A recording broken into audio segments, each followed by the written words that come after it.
مل کے بیٹھے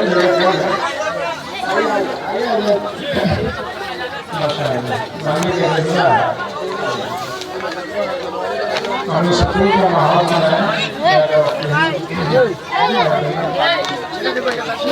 جذبت گیا اس پروگرام کو اس لیے ختم ہو رہا تھا لیکن اس سے پہلے ہی ختم ہو رہا تھا.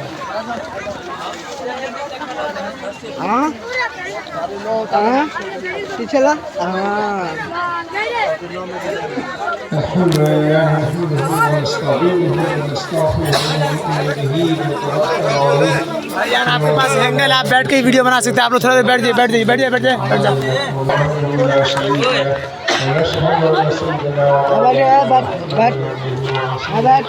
صلى الله عليه وعلى آله وأصحابه وبارك وسلم.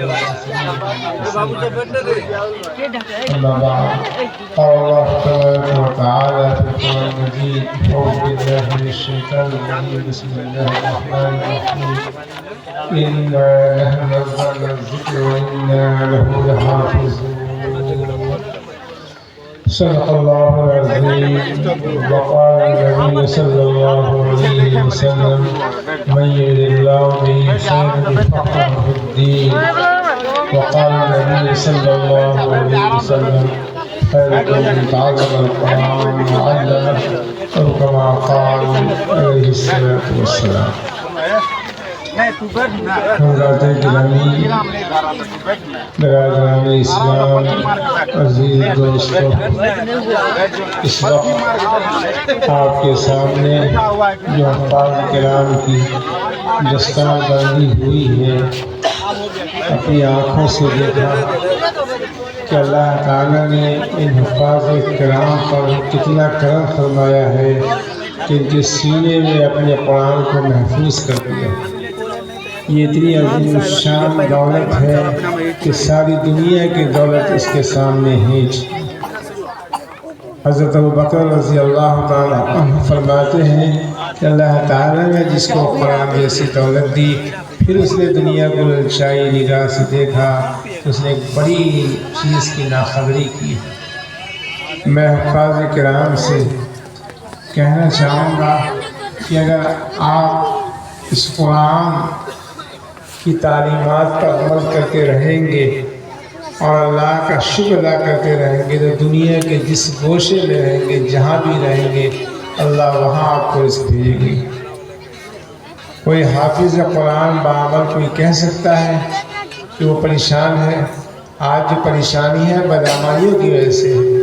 عالم ربانی حافظ بعمل اللہ تعالیٰ نے ان سبوں کو اتنا اونچا مقام عطا فرمایا ہے، اتنی عظیم الشان دولت دی ہے کہ بادشاہوں کو بھی وہ دولت نصیب نہیں ہے.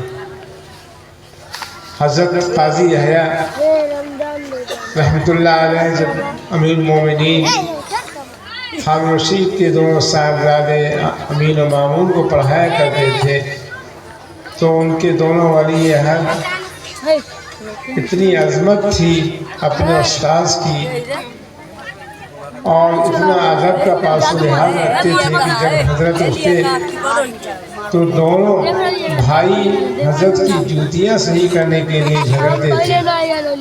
یہ منظر امیر المومنین ہارون رشید صاحب دیکھ رہے تھے کہ واقعی اللہ تعالیٰ نے اگر عزت دی ہے تو قاضی صاحب کو دی ہے کہ آج ان کی جوتیاں صحیح کرنے کے لیے میرے دونوں ولی عہد جھگڑ رہے ہیں اور اس بات پر فیصلہ ہوتا ہے کہ ایک جوتی تم صحیح کرو، ایک جوتی تم صحیح کرو. کہا کہ یہ ہے عزت قاضی صاحب کی. جب دسترخوان پر قاضی صاحب تشریف لائے اور دعوت ان کی ہوئی تو پہلے فرصت میں امیر المومنین نے پوچھا کہ قاضی صاحب یہ بتائیے کہ اللہ تعالیٰ نے سب سے بڑی عزت کس کو دی ہے؟ تو قاضی صاحب نے کہا کہ آپ امیر المومنین ہیں، اللہ نے آپ کو عزت دی ہے. کہا نہیں، آپ کا جواب صحیح نہیں ہے. اللہ نے آپ کو عزت دی کہ میرے دونوں لڑکے آپ کی جوتیاں صحیح کرنے کے لیے جھگڑتے ہیں اور اس طرح فیصلہ فرماتے ہیں ایک جوتی تم صحیح کرو، ایک جوتی تم صحیح کرو۔ اللہ نے حقیقت میں آپ کو سب سے بڑی عزت دی ہے، کیوں کہ آپ کے سینے میں قرآن، آپ کے سینے میں حدیث،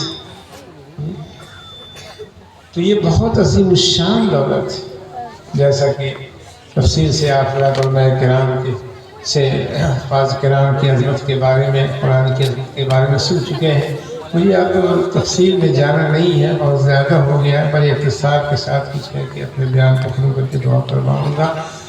ماشاءاللہ یہ ادارہ ایک بافیض ادارہ ہے اس علاقے میں، یہ معمولی خدمت نہیں ہے، بڑی عظیم الشان خدمت ہے۔ بڑی بڑی یونیورسٹیاں اس خدمت کو انجام نہیں دے سکتی ہیں، کروڑوں اربوں روپے خرچ ہو رہے ہیں، حافظ نہیں بنا سکتے۔ یہ جگر گردہ انہی حفاظ کرام علماء کرام کا ہے کہ کم تنخواہ پر بوریوں پہ بیٹھ کے آپ کے بچوں کو علم و عمل کی زیور سے آراستہ پیراست کر کے حافظ بنا کے آپ کے سپرد کرتے ہیں۔ یہ قوم کے یہ حضرات بڑے محسن ہیں۔ اللہ تعالیٰ نے جو وعدہ فرمایا ہے، اس وعدے کی صداقت کو دیکھیں کہ ہم نے قرآن کو نازل کیا ہے اور ہم ہی ہے قرآن کی حفاظت کرنے والے۔ کس طرح اللہ تعالیٰ حفاظت فرما رہے ہیں؟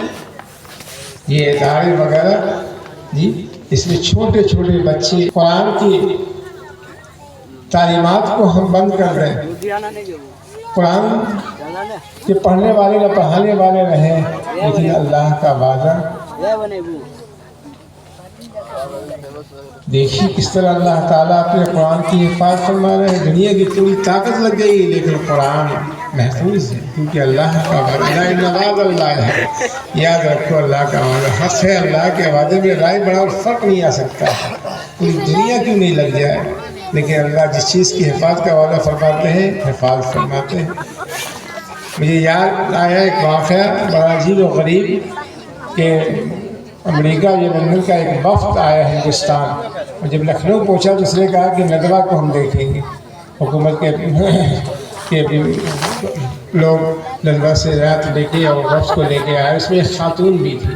مولانا سجاد خلیل نعمانی صاحب کہتے ہیں کہ مجھے ترجمان بنایا گیا اس وقت کا، چونکہ مجھے انگلش کی زبان بھی آتی تھی، تو میں سب سے پہلے اس وقت کو لے کے حفظ خانے ہی میں چلا گیا، اور حفظ خانے میں جیسے گیا وہ خاتون دیکھ کے حیران و پریشان رہ گئی کہ آخر یہ کون سی کتاب ہے جن کو یہ طلبہ جو ہے اس طرح سے بڑے انہماک کے ساتھ اور جھول کر یاد کرتے ہیں۔ تو اسے بتایا گیا ہے قرآن مقدس ہے جس کو یہ طلبہ اپنے سینے میں محفوظ کر رہے ہیں۔ اس پر وہ حیران کی بولی جو انگلش زبان اس کی تھی، اس کا مفہوم تھا کہ اب میں سمجھ گئی۔ مولانا کہتے ہیں کہ آپ نے کیا سمجھا، جب تک اس کی وضاحت آپ نہیں کریں گے آگے میں آپ کو نہیں لے جاؤں گا۔ چنانچہ وہ بتانا نہیں چاہتی تھی، لیکن مولانا نے جب اصرار کیا اس نے کہا یہ بات مجھے سمجھ میں آ گئی کہ قرآن کو کوئی مٹا نہیں سکتا ہے۔ ہماری حکومت نے پوری طاقت لگا دی، پورے نسخے کو جلا ڈالی، دریا میں بہا دیا، لیکن بچوں کے سینوں سے کیسے نکال سکتے ہیں؟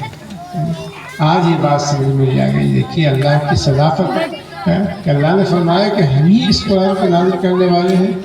ایک ملت تحفظ ملت کا کانفرنس میں حضرت والا شاہ پرکابلی رحمہ اللہ ہمارے کبھی موجود تھے، اور بڑے بڑے علماء تھے، اس میں حضرت قائطی صاحب رحمۃ اللہ علیہ، بڑے بڑے علماء چوٹی کے، اور آخر میں اس کا بیان ہوا اور دعا ہوئی۔ تو حضرت نے فرمایا کہ جیسے اللہ تعالیٰ آج تحفظ کے بارے میں سب یہاں جمع ہوئے ہیں کہ ملت کی تحفظ، ملت کی روح کیسے ہوگی، کیسے امت مسلمہ دشمن اسلام کے شر و فتنے سے محفوظ رہیں گے اور مصائب سے اور پریشانیوں سے، کہا کہ اللہ تعالیٰ نے قرآن کی حفاظت کا وعدہ فرمایا۔ جو بھی قرآن کی تعلیمات پر چلیں گے، قرآن کو تھام لیں گے، جی قرآن کی خدمت کریں گے، اللہ اور سب کی حفاظت فرمائیں گے، سب کی حفاظت فرمائیں گے۔ قرآن کا ایک نقطہ قیامت تک نہیں بدل سکتا ہے۔